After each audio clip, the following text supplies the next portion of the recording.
Wonderful. We can go ahead and get started then.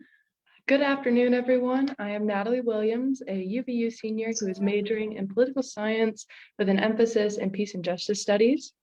On behalf of the Utah International Mountain Forum, a coalition of student clubs at Utah Valley University, I'd like to welcome everyone to our lecture today.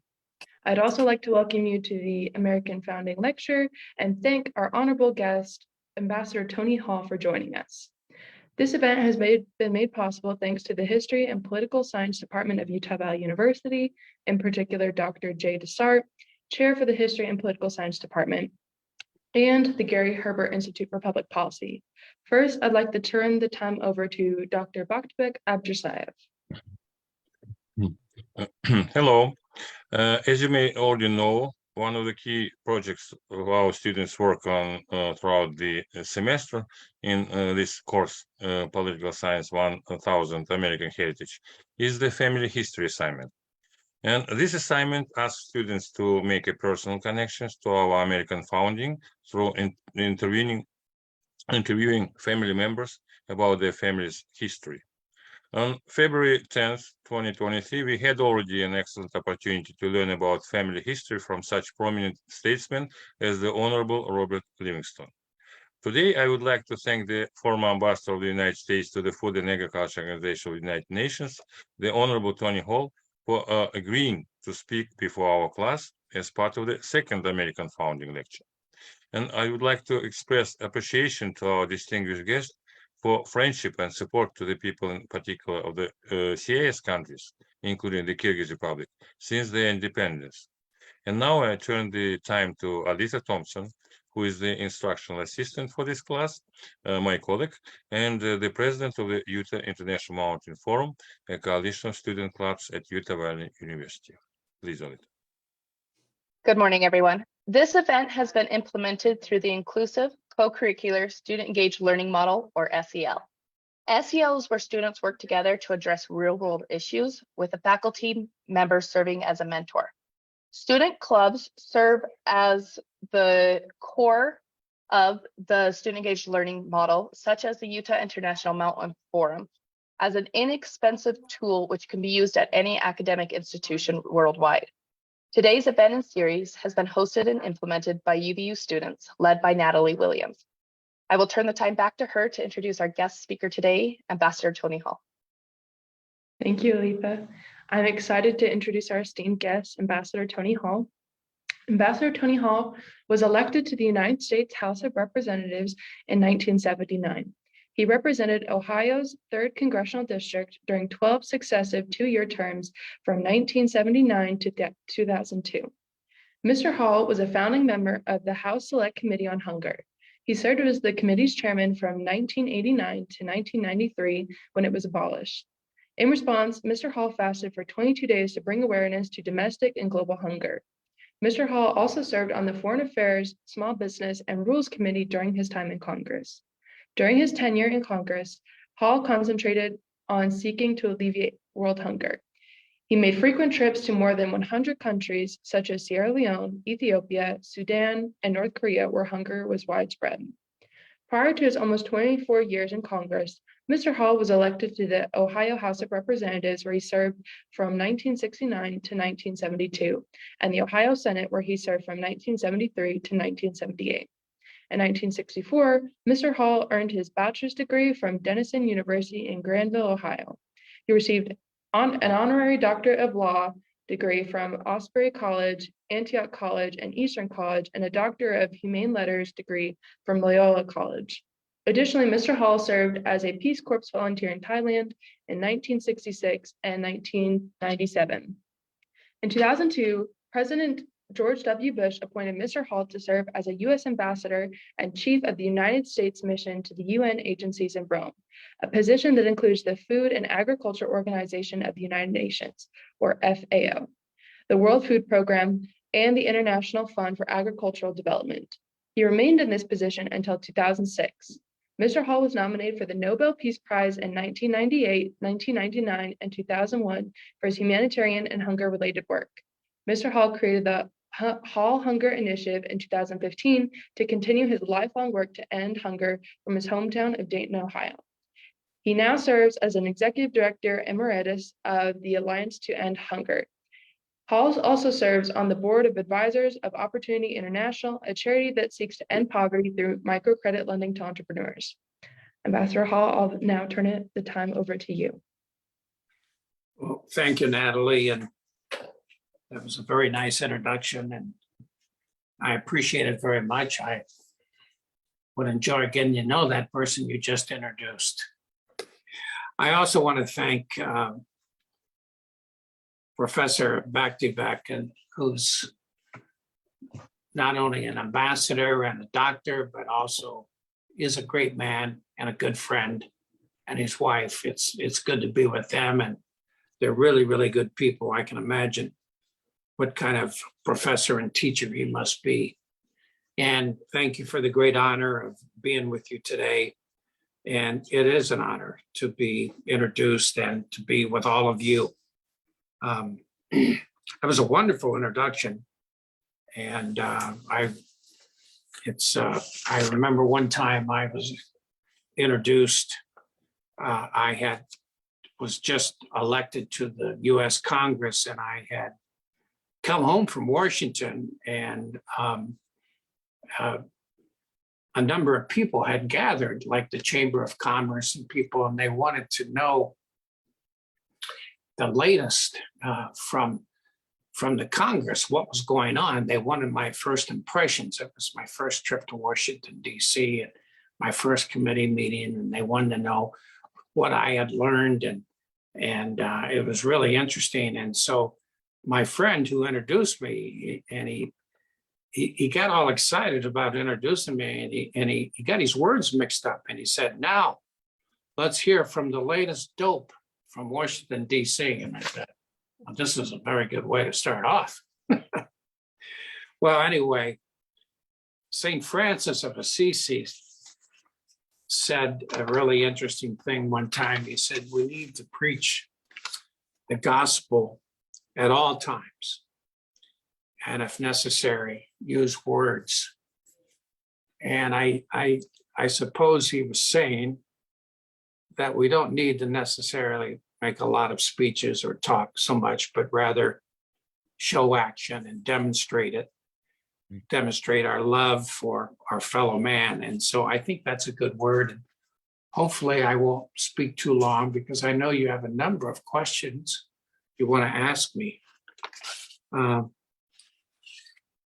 I know that the professor and the ambassador wanted me to speak a little bit about my family and where I came from, and I was telling him, I said, Ambassador, I really didn't know my grandparents, because they died very early in my life when I was like 1 year old. So I didn't know them on both sides of my family, my mother's side or my father's side.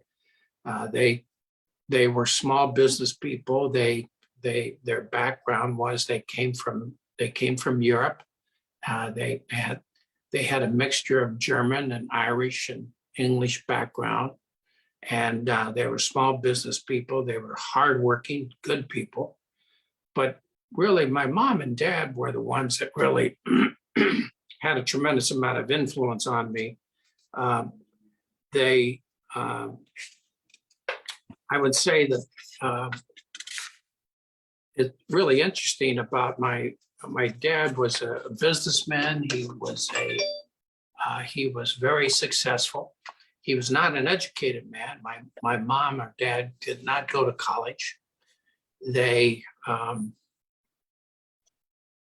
just worked very, very hard and were very, very successful. And he eventually became the Republican mayor of the city of Dayton. And I became a Democrat. And so he was a Republican, I was a Democrat, but we never, ever had an argument, because we were both kind of moderate in our views.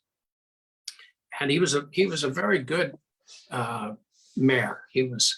And one of the things that I always remember my dad saying to me is that when I first got into politics and I first ran for office, I said, Dad, I don't know so much about all these issues that I might get asked by reporters and by people. And one of his first things that he said to me, if you don't know the answer, you tell them you don't know the answer. But then you go and find out the answer, and then you get back to them. And I thought that was always good advice. He said, the people have a feeling about you, they know about you, they can look at you and listen to you, and they want to know, are you authentic? And I thought that was very, very good advice. If you don't know the answer, don't try to bluff your way through. Just say, I don't know the answer, but let me think about it. I'll get back to you about it. And when you do that, there's a real good idea of trust and respect that'll come your way in the long run. It works out best that way. People don't like the answer. They think politicians are supposed to have the answer to everything, but the fact is they don't. I've had the opportunity in my lifetime to meet some amazing people, and probably the person that's had the most effect on me, one of the most amazing persons I ever met was Mother Teresa. And I'll never forget when I first met her, she grabbed my hand, and before I even met her, before she even said hello, she took each one of these 5 fingers and she said, I want you to always remember, for the least of these.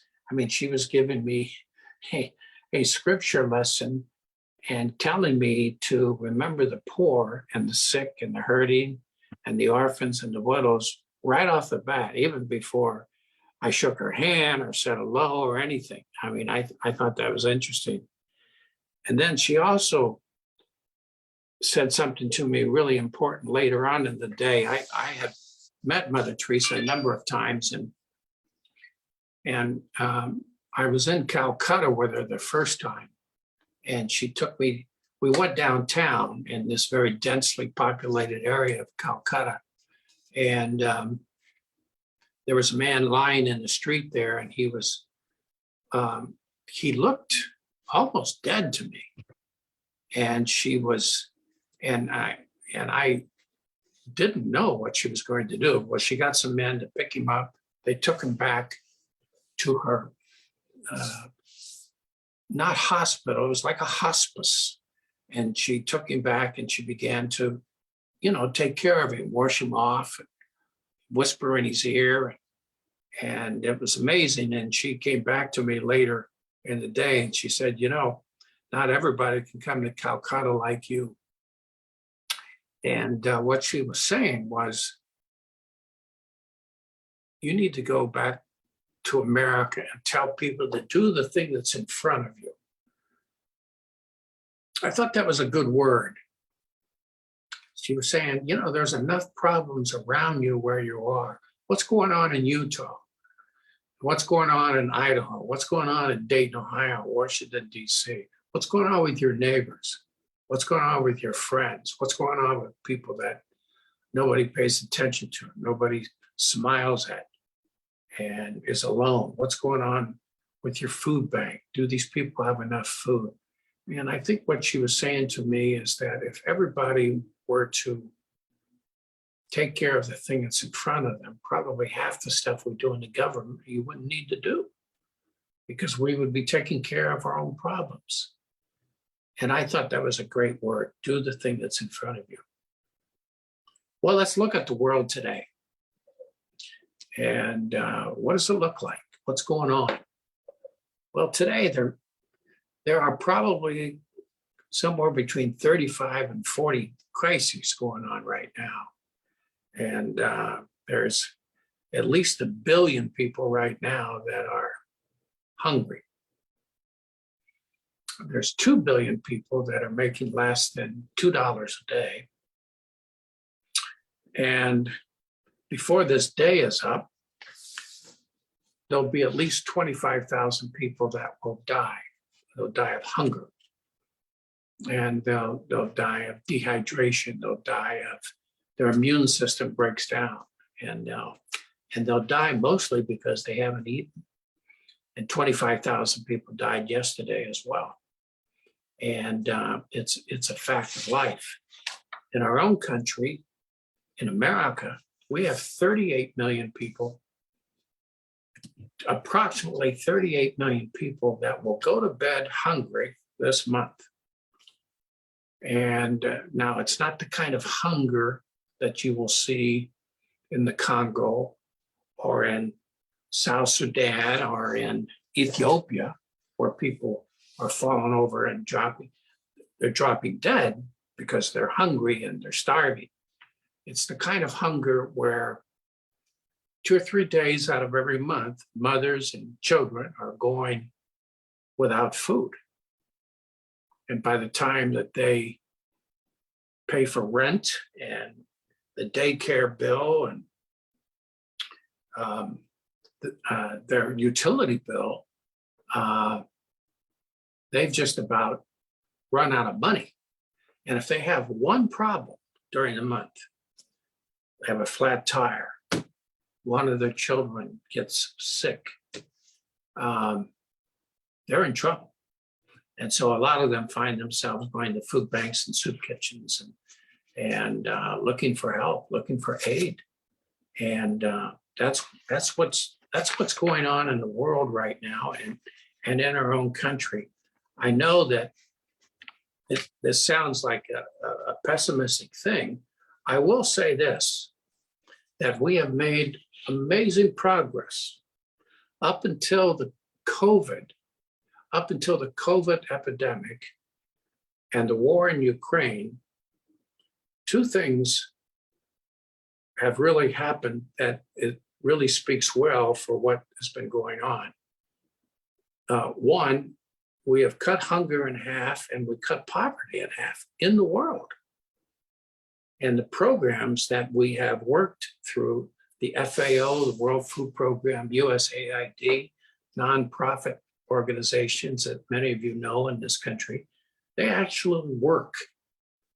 School feeding, microcredit, good sanitation programs, clean water, immunization programs, teaching mothers how to read and write.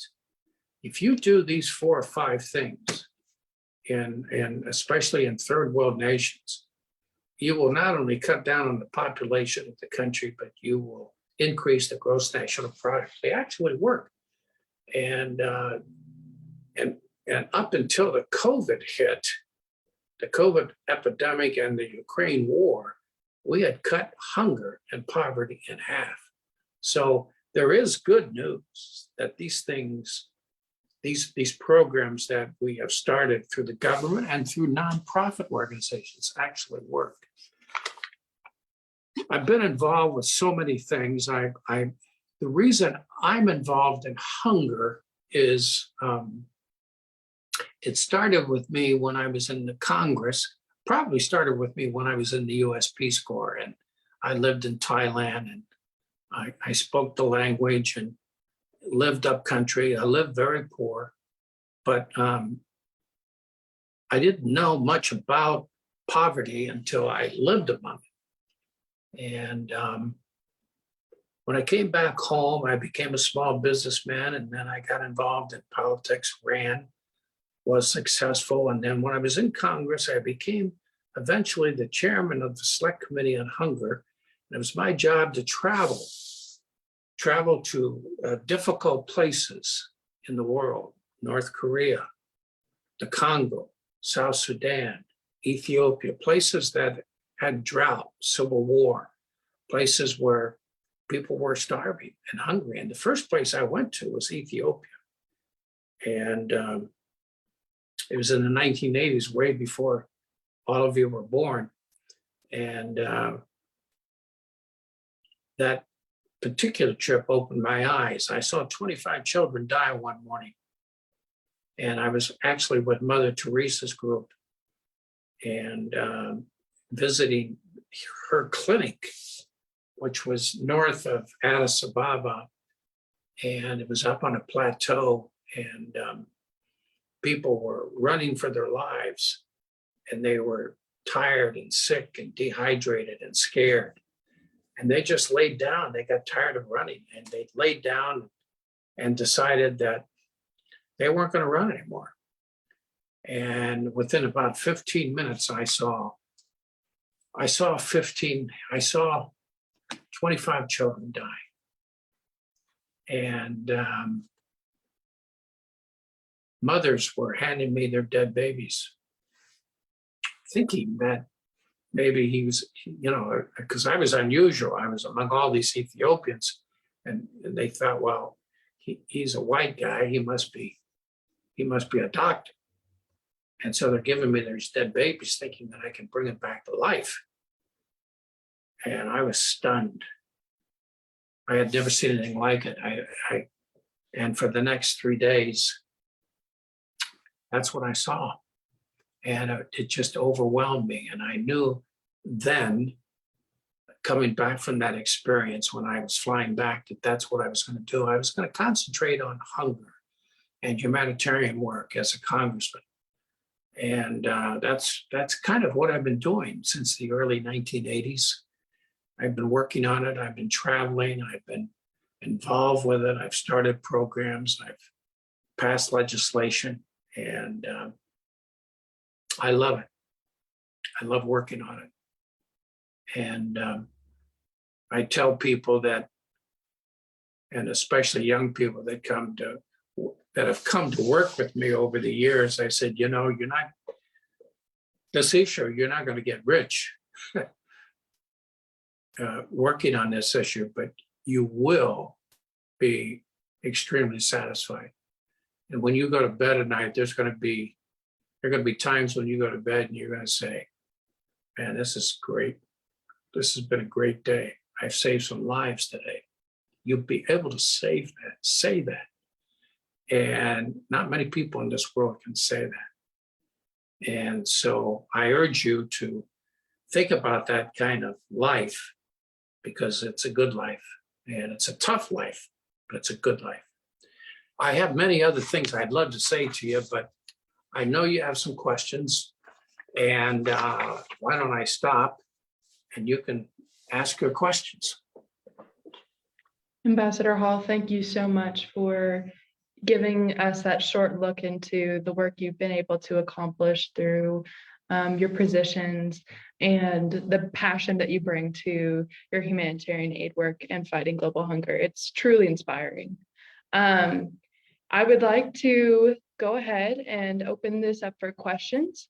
I'll go ahead and ask a question first as our host here, but I would encourage everyone to put your questions in the chat, and Aletha will be monitoring that and sending them to me. And we have a few already as well. So to get into it then, my first question for you, Ambassador Hall, is what is one of the biggest obstacles to fighting global hunger today? So you mentioned in your presentation how COVID and the Ukraine war has, kind of set us back in terms of fighting global hunger. Would you say there is maybe an encompassing idea or concept that has kind of led us to that point? Or what would be one of the biggest obstacles to fighting global hunger? I'd say I say there are several, but some of the big ones are corruption, war, drought, and not enough elected officials in the world really care about this issue. This is an interesting issue, and the reason I say that is poor people, they don't have a lobby. Nobody, they don't necessarily get in to see presidents or senators or congressmen or governors. They're not great voters. They don't have campaign funds. And so as a result, they don't get to see, the people that make the decisions. And as a result, the issue is not a top issue among our elected officials, any place in the world. And as a result, it doesn't get the kind of attention that it should get, because we can end hunger. There's enough food in the world, and we know how to end it. This is not something that this is not rocket science. We know what to do, and we have experience. We know about agriculture. We know about sustainable agriculture. We know about water. We know about sanitation. We know about immunization. We know so much about these things, but it's a matter of bringing attention to it among our highest officials. I would love to see if a president of the United States says we're going to end hunger in America and made it his issue, he could do it. He could do it. Absolutely. I'd love to see that. Thank you. It looks like we have lots of questions in the chat. I will invite now Janessa Michelle Purcell to unmute herself and go ahead and ask her question. Hi, Mr. Ambassador. My name is Janessa Purcell. I am a political science major here at UVU with the emphasis on world politics and a minor in English literary studies. My question for you today is, what is a value that you learned from your family that helped you throughout your political career? Well, I think the one value that I learned from my family is, I kind of mentioned it earlier, if you don't know the answer, don't lie, don't bluff. Because if you do, people can see right through you.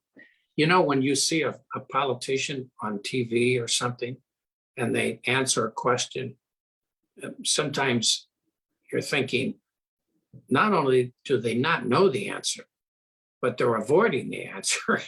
and they're not, they probably aren't telling the truth. And you can see right through that. And I think the best value, the best thing that my dad did to me, he said, Tony, don't bluff your way through. You don't know the answer. You tell them you don't know. Now, they might not like it at first, but you go find the answer, then you get back to them. And I thought that was really good advice. And I think the other thing is that my dad taught me is to be humble, and that's hard to be. When I say it's hard, I think the biggest problems that men have, young men and older men, is our pride and our ego, and we have to be careful, and we have to be really, really careful how we handle ourselves and how we treat people, and whether it's high office or high position. I think those qualities are very, very important. And my faith has been very important to me. Now, I did not receive faith from my family. My family, we did not go to church, except maybe at Christmas time or Easter time. I learned faith later on in my life, and it's been the major thing in my life that's changed me. The major thing. Thank you so Thank much. you. Yeah. I'll now invite Stephen Atkinson to go ahead and unmute and ask his question. Thank you, Natalie.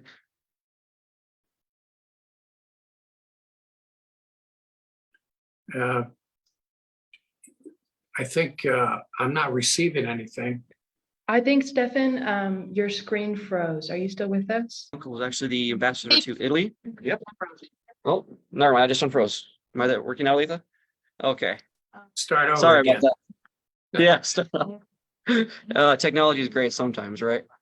Yeah. But Ambassador Hill, my great uncle was ambassador to Italy in the 20s. So this is actually a great honor to actually meet you and to hear your experience about the FAO. But my question is, while you were at the FAO, what was the greatest challenge you faced? And then while you were at FAO, what was the support of the Italian government? I'll answer the last question first. The support of the Italian government towards the FAO was 100% in favor. The Italian government loves the FAO because the FAO hired a lot of Italians, and the FAO was one of the biggest employers of Italians in the city of Rome. So the Italian government was very supportive of the work that FAO did, and very supportive of what they did, very supportive of, and whatever the FAO wanted to do, Italian government was really good about it. The second part, what was the first part of the question again? I'm sorry. See, Oh, you're you're talking to somebody that's 81 years old. I don't remember everything. Well, thank you for that answer to that question. But I was wondering, while you were at FAO, what was the greatest challenge that you faced while at FAO's ambassador? I think probably the greatest challenge is what was the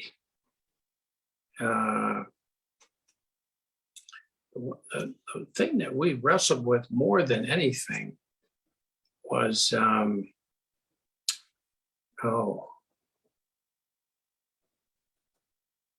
the issue dealing with organic crops versus non-organic crops. And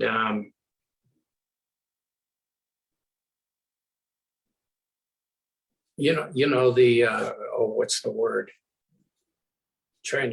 We had some of the issues that we dealt with sometimes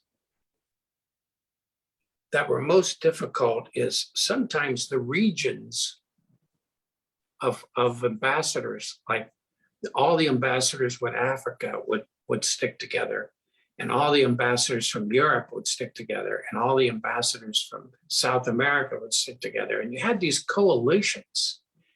And so when there was a touchy issue, whether it was on microcredit or whether it was on school feeding, you had to work these different coalitions, and sometimes sometimes these regions would dig in. Africa would stay together, even though science would show that they were wrong. They would still take a position that was kind of anti-science. And Europe could be very difficult sometimes. And a lot of times people were very jealous of America, very jealous of the US. And it was sometimes very, very hard to overcome that. And so there was a lot of diplomacy that went on to gather votes when we would meet in community or meet in session, and on any number of subjects. Thank you, Ambassador. We have so many great questions. Looking at the chat, I will now invite Margaret Wright to go ahead and unmute yourself and ask your question. Is it If all you're not- right? Oh, go ahead. I'm not as, is it okay? You know what, I got two things. Sorry. Is that okay? I'm so insecure. You should go on with somebody else while I figure this out. Sorry. Okay, you're fine. Uh-huh. Let me go ahead. And I can also ask your question for you if you would prefer. So Margaret Wright asked in the chat, Ambassador Hall, would you talk about your fasting, becoming a hungry person, and the results? I did a fast once when I was in Congress, and I fasted for 22 days. I just drank water, didn't eat any food. And I was mad and angry at the Congress because they had eliminated my committee on hunger. And the reason why they did it, they said that we've got to start, the Congress sometimes in their madness throws the baby out with the bathwater. And what they did is they said, you know, we've got these high deficits, we've got to start living within our means, and we're going to start cutting our budget, and we're going to give the money back to the American people.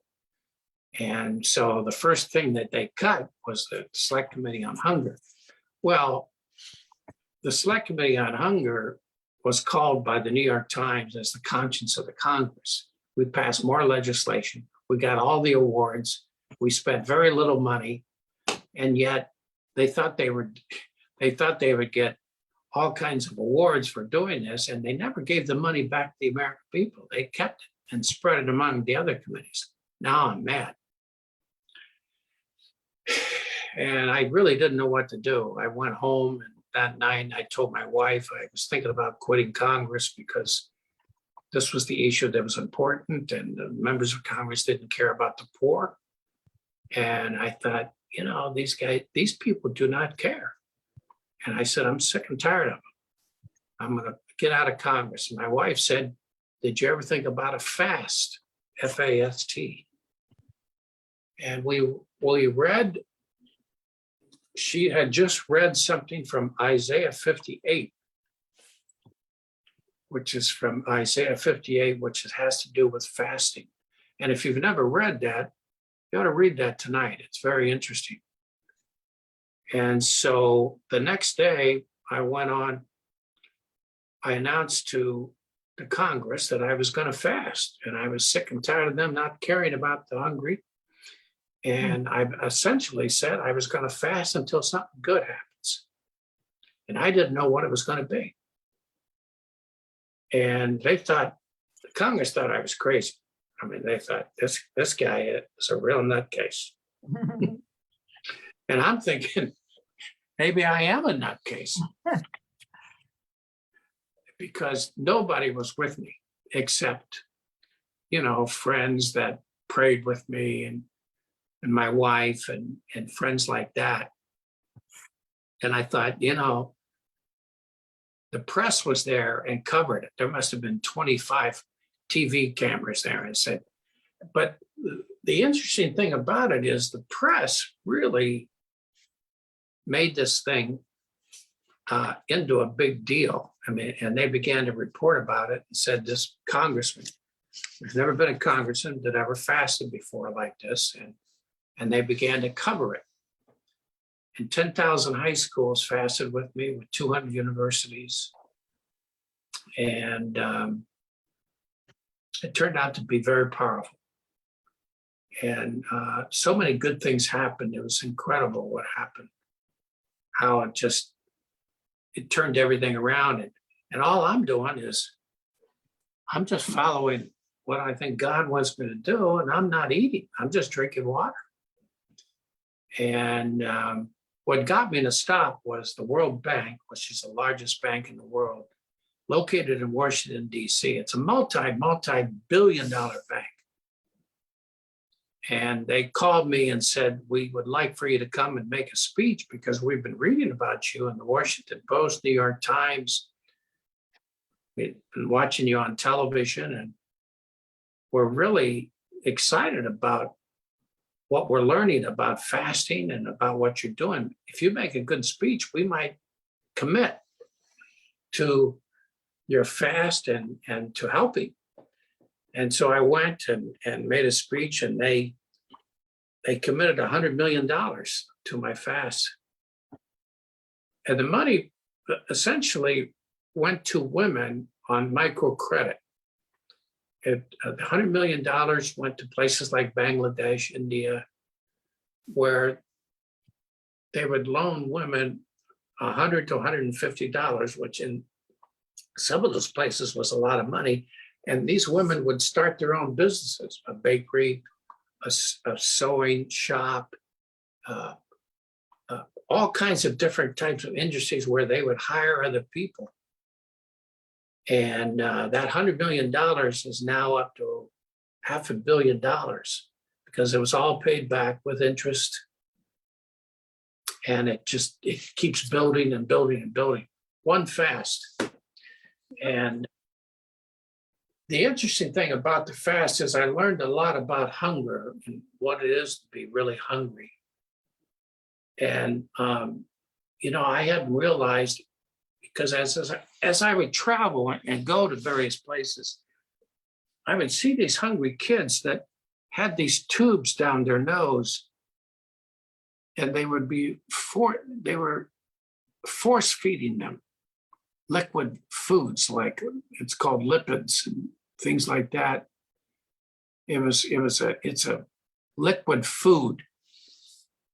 And I said, well, why are you feeding them? Well, why do you have to force feed? Why don't you just give them food?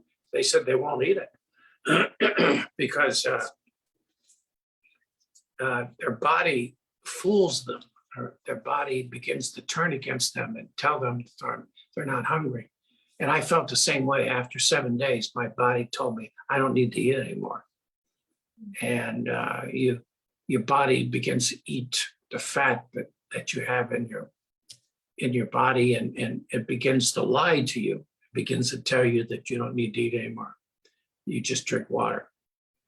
And so I learned a lot about hungry people, what it's like. It was one of the most amazing experiences, one of the greatest spiritual experiences I ever had.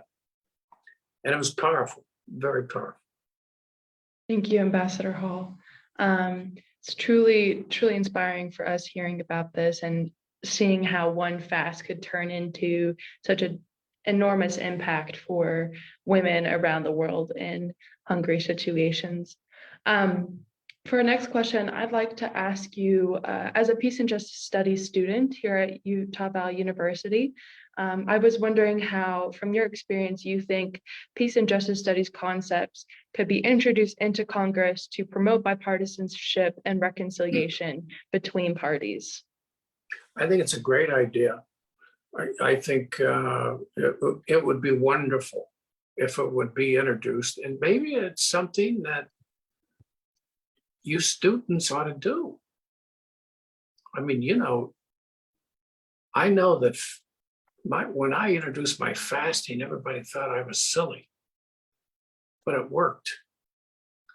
And maybe if something like this came from the outside, from students from Utah or students across America that were sick and tired of seeing you people fight, we want you to reconcile, and this is how we want you to do it. Maybe this movement ought to come from you. And because I don't think it's going to come from them. It's not going to come from the Congress. It has to come from the outside. And I think it's a great idea. Thank you so much. That's really inspiring for me to see that maybe there's potential for me to make an impact. And I know other students in my program would feel similarly. So thank you for that. I'll now invite Aletha Thompson to go ahead and unmute and ask your question. Hi, Ambassador Hall. So I've grown up in this small rural mountain community in Utah, and I know that there's a lot of hunger and poverty here. For instance, my husband and I are considered not impoverished, very good, but I remember right before COVID, my son got his tonsils out and then started throwing up blood afterwards. And I remember sitting there just drenched, and my first thought was, do I call the ambulance and save my son, or do I afford food for the kids for the rest of the month?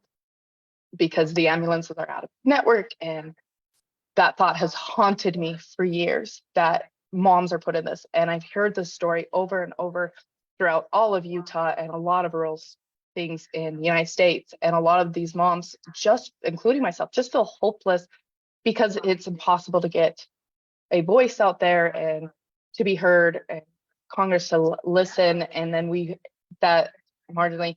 So my question is this, with your experience fighting hunger worldwide, what can we do here in the United States? What can we do with our Congress? And what would you tell moms like me who are faced with that kind of situation when those emergencies happen? Well, one person can make a difference. And, you know, you don't have to take this stuff lying down. And you can band together with women like yourself, and you can demand from politicians. You know, there's one thing that scares elected officials. You know what scares them? Your vote. They get elected through your vote. And if you threaten them, and when I say, I'm not saying threaten them, you know, from the standpoint of that you're going to vote against them, and because I never appreciated that when somebody said that to me.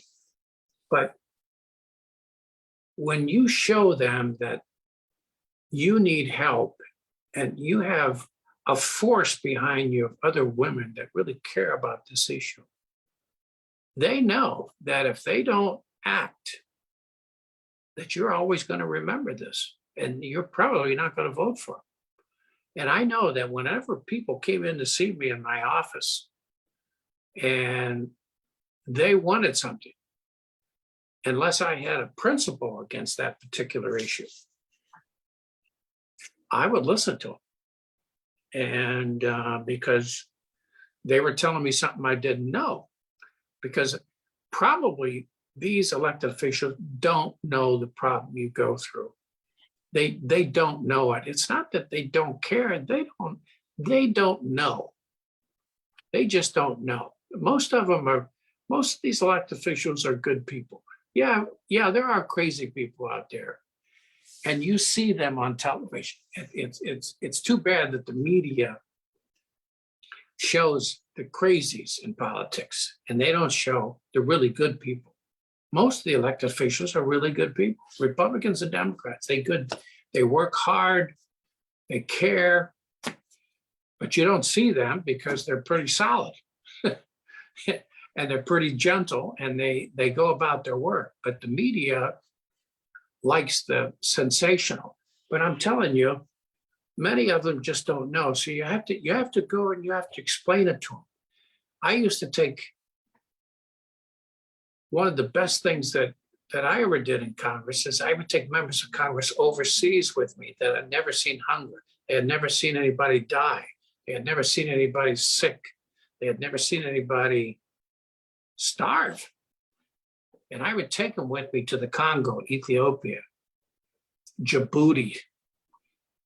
And I'd say, now I'm going to show you some things and my two best friends, the two men that turned out to be my two best friends in Congress, Congressman Frank Wolf and Bill Emerson, they went overseas with me, and they had never seen anything like it. And they came back.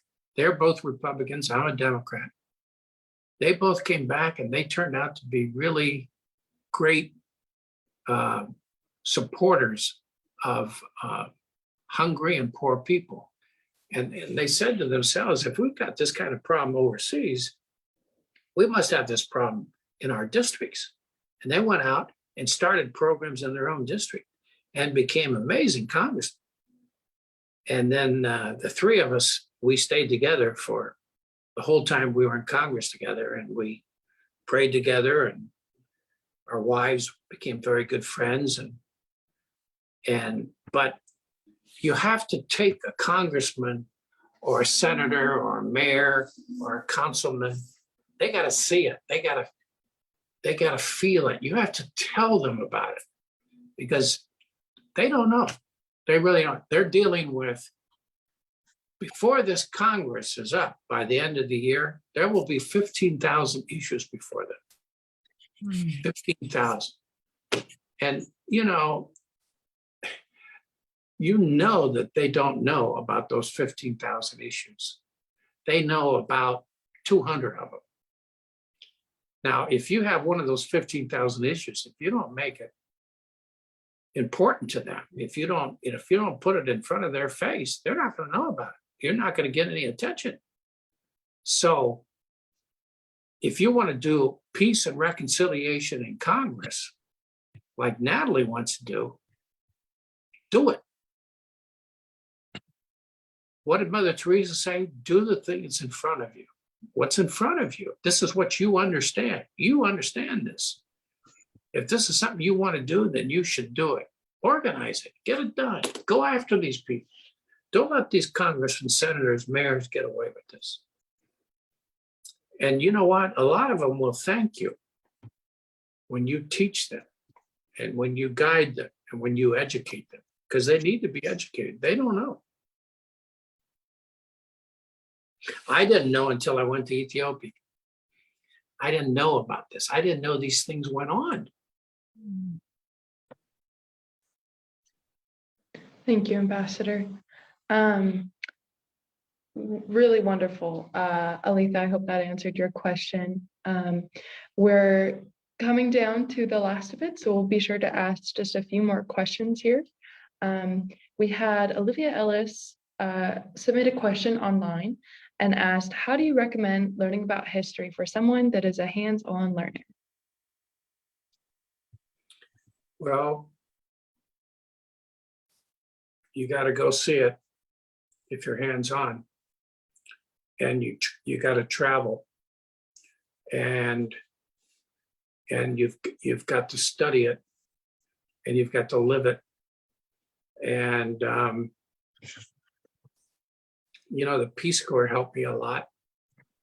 It taught me to speak a different language. It taught me to live as a poor person. I didn't want to live as a poor person, but it taught me a lot. And it taught me to, one of the interesting things about living in Thailand is it taught me to look at the United States from the perspective of the people in Thailand, how they looked at the United States, because I live with them. And how do we look to them? And so if you want to be hands-on, you want to do something, then I would say travel is important, educating yourself, going there and living it, understanding it, and studying it, speak the language. And pretty soon you'll get an idea of what you need to do. Thank you. Kia Graham, I see that you submitted a question in the chat. Feel free to go ahead and unmute and ask your question. Hi, thank you. I am interested in Native American food sovereignty. So I was curious to know if you've been involved in any of that kind of work. Say that, what kind of work was that? Sorry, Native American food sovereignty. Food sovereignty, what do you mean? Like, explain that. So just about Native Americans increasing access to their cultural resources and their native foods so they can be more self-reliant with having better food security for themselves. Absolutely. I have a program in my hometown of Dayton, Ohio, where